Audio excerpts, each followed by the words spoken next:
അസ്സലാമു അലൈക്കും വറഹ്മത്തുള്ളാഹി വബറകാതുഹു. ബിസ്മില്ലാ വൽഹംദുലില്ലാ വസ്സലാത്തു വസ്സലാമു അലാ റസൂലില്ലാ വ ആലിഹി വസഹ്ബിഹി വമൻ വാലാഹ് വബഅദ്. സഹോദരന്മാരെ, സഹോദരികളെ, അന്നൂർ തഫ്സീർ ക്ലാസ്സുകളിൽ നമ്മൾ കഴിഞ്ഞ എപ്പിസോഡിൽ യഥാർത്ഥ ബിർറ്, പുണ്യം, അതേപോലെ യഥാർത്ഥ പുണ്യാളൻ ആരെന്ന വിശദീകരണത്തിൽ അല്ലാഹു സുബ്ഹാനഹു വ തആല വലാകിന്നൽ ബിർറ മൻ ആമന ബില്ലാഹി വൽ യൗമിൽ ആഖിർ എന്ന് തുടങ്ങി ബിറിൻ്റെ ഗണം അല്ലെങ്കിൽ പുണ്യാളന്മാരുടെ ഗണം അത് വിശദീകരിക്കവേ നമ്മൾ വ അഖാമസ് സ്വലാത്ത വ ആതസ് സക്കാ ഇതുവരെയാണ് പറഞ്ഞു വെക്കുകയുണ്ടായത്. നിസ്കാരം യഥാവിധം നിർവഹിക്കുക, സക്കാത്ത് അത് നൽകി വീട്ടുകയും ചെയ്യുക എന്നീ കാര്യങ്ങൾ, അതുമായി ബന്ധപ്പെട്ട ചില വിഷയങ്ങളാണ് നമ്മൾ പഠിച്ചു പോയത്. ഇനി അതിൻ്റെ തുടർച്ചയിൽ വൽ മൂഫൂന ബി അഹദിഹിം ഇദാ അഹദു എന്നതാണ് നമ്മൾ ഇൻഷാ അല്ലാഹ് തുടർന്ന് പഠിക്കുന്നത്. വൽ മൂഫൂൻ, ഇവിടെ വാവു വാവുൽ അത്ഫ്. അൽ മൂഫൂൻ എന്നത് ഔഫ എന്ന ക്രിയയിൽ നിന്ന് ഉൽപ്പന്നമാണ്. ഔഫ എന്ന് പറഞ്ഞാൽ പാലിച്ചു, പൂർത്തീകരിച്ചു. വഫ എന്ന് പറയും ഒരേ അർത്ഥത്തിൽ. കരാർ പാലിച്ചു, വാക്ക് പാലിച്ചു എന്നൊക്കെ അർത്ഥത്തിൽ വഫ എന്ന് പറയും. അൽ വഫാ ഉ എന്നത് അൽ ഖദർ എന്നതിൻ്റെ വിപരീതാർത്ഥത്തിലാണ്. അൽ ഖദർ, ഖദർ വഞ്ചനയാണ്, ചതി. വഫ എന്ന് പറഞ്ഞാൽ അപ്പോൾ കരാർ പാലനം, കരാർ പൂർത്തീകരണം. ഔഫ നമുക്കിത് മുമ്പ് വന്നു പോയിട്ടുണ്ട്. ഇസ്രായേല്യരോട് അള്ളാഹുവിൻ്റെ അനുഗ്രഹങ്ങളെ ഓർത്ത് ഉദ്കുറു നിഅമതി അല്ലതി അൻഅംതു അലൈക്കും വ ഔഫു ബി അഹദി ഊഫി ബി അഹദിക്കും. അവിടെ ഔഫു ബി അഹദി എന്ന് പറയല്ലേ, അവിടെ ഈ പദം നമുക്ക് വന്നു പോയിട്ടുണ്ട്. അതിൽ നിന്നുള്ള ഇസ്മാണ് വൽ മൂഫൂൻ. അൽ മൂഫി ഏകവചനം, അൽ മൂഫൂൻ അതിൻ്റെ ബഹുവചനം. ഉദ്ദേശം പാലിക്കുന്നവർ, പുലർത്തുന്നവർ, കരാർ പാലിക്കുന്നവർ എന്നൊക്കെ അർത്ഥത്തിൽ. ഒരു ഹദീസ് അതിൽ കാണാം, അൻകഹ്തു അബൽ ആസ് ഇബ്ന റബീഅ ഹദ്ദസനി ഫസദഖനി വവഅദനി ഫവഫാലി എന്ന് റസൂലുള്ളാഹി സ്വല്ലല്ലാഹി അലൈഹി വസല്ലം തങ്ങൾ ഒരിക്കൽ പറഞ്ഞതാണിത്.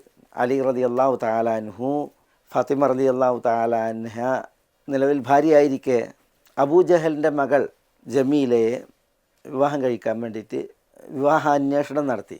അപ്പോൾ ഫാത്തിമ റളിയല്ലാഹു തആല അൻഹ അത് അറിയുകയും റസൂലുള്ളാഹി സ്വല്ലല്ലാഹി അലൈഹി വസല്ലം തങ്ങളോട് അതിൽ സങ്കടപ്പെടുകയും ചെയ്തു. അപ്പോൾ റസൂലുള്ളാഹി സ്വല്ലല്ലാഹു അലൈഹി വസല്ലം ആ വിഷയത്തിൽ പറഞ്ഞതാണിത്. ബനു മഖ്സൂം കുടുംബമാണല്ലോ, അബൂജഹലിൻ്റെ ഒക്കെ കുടുംബം. അപ്പോൾ അവർ റസൂലുള്ളാഹി സ്വല്ലല്ലാഹു അലൈഹി വസല്ലം തങ്ങളോട് സമ്മതം ചോദിക്കേണ്ടായി. ഇങ്ങനെ അലി വിവാഹ അഭ്യർത്ഥന നടത്തുന്നുണ്ട്, ഞങ്ങൾ എന്ത് ചെയ്യണം എന്ന വിഷയത്തിൽ. അപ്പോഴാണ് റസൂലുള്ളാഹി സ്വല്ലല്ലാഹു അലൈഹി വസല്ലം ആ വിഷയത്തിൽ ഞാൻ സമ്മതം തരില്ല, കാരണം ഫാത്തിമ ബിദ്അത്തു മിന്നി, എൻ്റെ ഒരു കഷ്ണമാണ്. യുരീബുനി മാ അറാബഹ, അവർക്ക് അനിഷ്ടകരമായത് എനിക്ക് അനിഷ്ടകരമാണ്. വയുദീനി മാ അദഹ, അവരെ ദ്രോഹിക്കുന്നത് എന്നെയും ദ്രോഹിക്കുന്ന വിഷയമാണ്. വയുഗ്ദിബുനി മൻ അഗ്ദബഹ, അവരെ ദേഷ്യപ്പെടുത്തുന്നവർ എന്നെയും ദേഷ്യപ്പെടുത്തുന്നവനാണ് എന്നൊക്കെ പിന്നെ നബി സ്വല്ലല്ലാഹു അലൈഹി വസല്ലം തങ്ങൾ പറഞ്ഞു. പിന്നെ പറഞ്ഞു വ ഇന്നി അതഖവ്വഫ് അൻ യുഫ്തന ഫീ ദീനിഹ, അവരുടെ ദീനി നിഷ്ഠയിൽ അവർ പരീക്ഷിക്കപ്പെടും, ഫാത്തിമ പരീക്ഷിക്കപ്പെടുമെന്ന് ഞാൻ ഭയക്കുകയാണ്. എന്നിട്ട് പിന്നെ അവിടെ റസൂലുള്ളാഹി സ്വല്ലല്ലാഹി അലൈഹി വസല്ലം തങ്ങൾ പറയുന്നത് അബുൽ ആസിബിൻ റബിയനെ കുറിച്ച്. അബുൽ ആസിബിൻ റബിയ റസൂലുള്ളാഹി സ്വല്ലല്ലാഹി അലൈഹി വസല്ലം തങ്ങളുടെ പുത്രി സൈനബിനെ കല്യാണം കഴിച്ച മഹാനാണല്ലോ. അബുൽ ആസിബിൻ റബിയ അലി ചെയ്തതുപോലെ സൈനബിനെ വിവാഹം കഴിച്ചിട്ട് മറ്റൊരു വിവാഹാഭ്യർത്ഥന നടത്തിയില്ല. ഹദ്ദസനി ഫസദഖനി, അദ്ദേഹം എന്നോട് സംസാരിച്ചു, സംസാരത്തിൽ സത്യസന്ധത പുലർത്തി. വവഅദനി, എന്നോട് കരാർ ചെയ്തു. ഫവഫാലി, ആ കരാർ അദ്ദേഹം എന്നോട് അതിൽ വാക്ക് പാലിച്ചു, കരാർ പാലിച്ചു എന്ന് അവിടെ പറയുണ്ടായി. പിന്നെ റസൂലുള്ളാഹി സ്വല്ലല്ലാഹി അലൈഹി വസല്ലം തങ്ങൾ അലി റളിയല്ലാഹു തആല അൻഹു പിന്നെ ആ ഖിത്ബത്തിനെ ഉപേക്ഷിച്ചു എന്നാണ് അതോടുകൂടി. ഏതായാലും ഇവിടെ വിഷയം ഞാൻ പറഞ്ഞതാണ്. ഈ വഫ എന്ന് പറഞ്ഞെങ്കിൽ ഔഫ എന്ന അർത്ഥത്തിൽ കരാർ പാലിച്ചു, വാക്ക് പാലിച്ചു എന്നർത്ഥത്തിൽ. അതിൽ നിന്നുള്ള നാമമാണ് അൽ മൂഫൂൻ, വാക്ക് പാലിക്കുന്നവർ.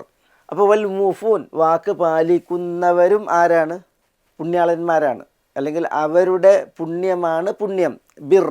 വലാകിന്നൽ ബിർറ മൻ ആമന എന്ന് പറഞ്ഞല്ലേ, അവിടേക്കാണ് ഇതിൻ്റെ ഒക്കെ ബന്ധപ്പെടുന്നത്. അത്ഫ് ചെയ്യപ്പെടുന്നത്. ഇവിടെ വൽ മൂഫൂന കരാറ് പാലിക്കുന്നവരും പുണ്യാളരാണ്. ബി അഹദിഹിം തങ്ങളുടെ അഹദിനെ, അവിടെ ബി അഹദിഹിം അഹദ് എന്ന് പറഞ്ഞെങ്കിൽ കരാറുകൾ, ഉടമ്പടികൾ, രണ്ട് പദമുണ്ട്. ഒന്ന് അഹദ്, പിന്നൊന്ന് വാഅദ്. അഹദും വാഅദും രണ്ടും എന്താണ്? കരാറുകൾ തന്നെയാണ്. പക്ഷേ ഒന്നൊന്നിനേക്കാൾ രണ്ട് ചേർത്ത് പറയുമ്പോൾ ആശയത്തിൽ നേരിയ വ്യത്യാസമുണ്ട്. പക്ഷേ പര്യായ പദമായിട്ടും പ്രയോഗിക്കും. പര്യായ പദമായിട്ട് പ്രയോഗിക്കപ്പെട്ടതാണ് ഇപ്പോൾ അല്ലാഹുമ്മ ഇന്നി അൻഷുദുക് അഹദക് വവഅദക്. അള്ളാഹുവേ നിൻ്റെ അഹദിനെയും വഅദിനെയും ഞാൻ നിന്നോട് ചോദിക്കുന്നു. നബി സല്ലല്ലാഹു അലൈഹി വസല്ലം തങ്ങൾ ബദർ യുദ്ധത്തിൽ ദുആ ചെയ്തതിനെ കുറിച്ച് പറയുന്നുണ്ടല്ലോ. അബൂബക്കർ സിദ്ദീഖ് റളിയല്ലാഹു തആല അൻഹു നബി സല്ലല്ലാഹു അലൈഹി വസല്ലം തങ്ങളോട് ദുആ ചെയ്തത് മതി, അള്ളാഹു സുബ്ഹാനഹു വ തആല താങ്കളെ സഹായിക്കും എന്ന് പറഞ്ഞ് നബി സല്ലല്ലാഹു അലൈഹി വസല്ലം തങ്ങൾ ദുആ ചെയ്യുന്നത് തുടർത്തിയപ്പോൾ നബി സല്ലല്ലാഹു അലൈഹി വസല്ലം തങ്ങളോട് ആ സമയത്ത് പ്രതികരിക്കുന്നൊരു വിഷയം നമ്മൾ ഹദീസുകളിൽ വായിക്കും. അവിടെ അല്ലാഹുമ്മ ഇന്നി അൻഷുദുക് അഹദക് വവഅദക്, അള്ളാഹുവേ നിൻ്റെ അഹദിനെയും നിൻ്റെ വഅദിനെയും, അതായത് റസൂലുള്ളാഹി സ്വല്ലല്ലാഹു അലൈഹി വസല്ലം തങ്ങൾ അള്ളാഹു സുബ്ഹാനഹു വ തആല സഹായിക്കുമെന്നുള്ള ഉടമ്പടി, കരാർ, വാക്ക്, അതാണ് അവിടെ പ്രയോഗം. ഇതേപോലെ നമുക്ക് സയ്യിദുൽ ഇസ്തിഗ്ഫാറിൽ അല്ലാഹുമ്മ അൻത റബ്ബി ലാ ഇലാഹ ഇല്ലാ അൻത ഖലഖതനി വ അന അബ്ദുക് വ അന അലാ അഹദിക വ വഅദിക, ഞാൻ നിന്നോടുള്ള അഹദിലും വഅദിലുമാകുന്നു എന്ന് പറഞ്ഞില്ലേ. അഊദു ബിക മിൻ ശർരി മാ സനഅതു എന്ന് തുടങ്ങിയിട്ടുള്ള സയ്യിദുൽ ഇസ്തിഗ്ഫാർ, അവിടെ അഹദ് വന്നു, വഅദ് വന്നു. അവിടെയൊക്കെ കരാർ, ഉടമ്പടി എന്ന അർത്ഥത്തിലാണ്.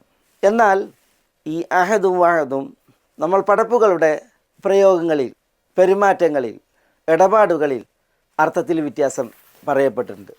അഹദും വഅദും രണ്ടാളുകൾക്കിടയിൽ അല്ലെങ്കിൽ രണ്ട് കൂട്ടർക്കിടയിലുള്ള വാഗ്ദാനമാണ്, ചെയ്യുമെന്നുള്ള ഉടമ്പടിയാണ്. പക്ഷേ ആരാണോ താൻ ചെയ്യുമെന്ന് ഉറപ്പ് നൽകുന്നത് അവൻ കൂടുതൽ ആണയിട്ട് അതേപോലെ സത്യം ചെയ്ത് തൻ്റെ കരാറിനെ, ഉടമ്പടിയെ ഉറപ്പിക്കുന്നത്, അതാണ് അഹദ്. ഫുഖഹാക്കൾക്കിടയിൽ ഒരു അഭിപ്രായ വ്യത്യാസം കാണാം. അഹദ് പൂർത്തീകരിക്കണം എന്നതിൽ ഖിലാഫില്ല. കാരണം അത് കുറേ സത്യങ്ങൾ ചെയ്ത് അത് കൂടുതൽ കടുത്ത ഭാഷയിലുള്ള ഉറപ്പിക്കലാണ്, അല്ലെങ്കിൽ സത്യം ചെയ്ത് കടുത്ത ഭാഷയിലുള്ള ഉറപ്പിക്കലാണ്. എന്നാൽ വഅദ് എന്ന് പറഞ്ഞെങ്കിൽ വാഗ്ദാനം നൽകലാണ്. അത് അഹദിനെ പോലെ ഒരു കടുത്ത പ്രയോഗത്തിലല്ല, ഒരാൾക്ക് വാക്ക് നൽകുക എന്നുള്ള വിഷയം, അതാണ് പൊതുവെ വഅദ് അറിയിക്കുക. അതുകൊണ്ട് തന്നെ ഫുഖഹാക്കൾ അഹദ് പാലിക്കൽ നിർബന്ധമാണെന്നുള്ളതിൽ ഖിലാഫില്ല. പക്ഷേ വഅദ് പാലിക്കൽ നിർബന്ധമാണോ? അതിൽ അഭിപ്രായ വ്യത്യാസമുണ്ട്. വഅദും പാലിക്കൽ നിർബന്ധമാണ് ഒരു വിശ്വാസിയെ സംബന്ധിച്ചിടത്തോളം. കാരണം എന്താ? വഅദ് ലംഘിക്കൽ ആരുടെ സ്വഭാവമാണ്? വഇദാ വഅദ അഖ്ലഫ, കരാർ ചെയ്താൽ, വാക്ക് നൽകിയാൽ ലംഘിക്കൽ കപട വിശ്വാസിയുടെ ലക്ഷണമാണ്. അതുകൊണ്ട് തന്നെ ഒരു വിശ്വാസി അവനിൽ കാപട്യം വരാൻ പാടുള്ളതല്ല. അതുകൊണ്ട് വാക്ക് കൊടുത്തിട്ടുണ്ടെങ്കിൽ ആ വാക്ക് പാലിക്കൽ നിർബന്ധമാണ് എന്നാണ് പല ഫുഖഹാക്കളുടെയും പക്ഷം. ഞാനത് പറഞ്ഞത് ഈ അഹദും വഅദും തമ്മിലുള്ള വ്യത്യാസം മനസ്സിലാക്കാനാണ്. പക്ഷെ പലപ്പോഴും ഇത് ഒരേ അർത്ഥത്തിൽ പ്രയോഗിക്കപ്പെടും എന്നുള്ളതാണ്. എന്നാൽ സൂക്ഷ്മമായ വിശകലനം ഈ പദങ്ങളുടെ വ്യത്യാസത്തെക്കുറിച്ച് പറയുമ്പോൾ ഇങ്ങനെ ഒരു വിഷയം പറയപ്പെട്ടിട്ടുണ്ട് എന്നുള്ളതാണ്. ഏതായാലും നമുക്ക്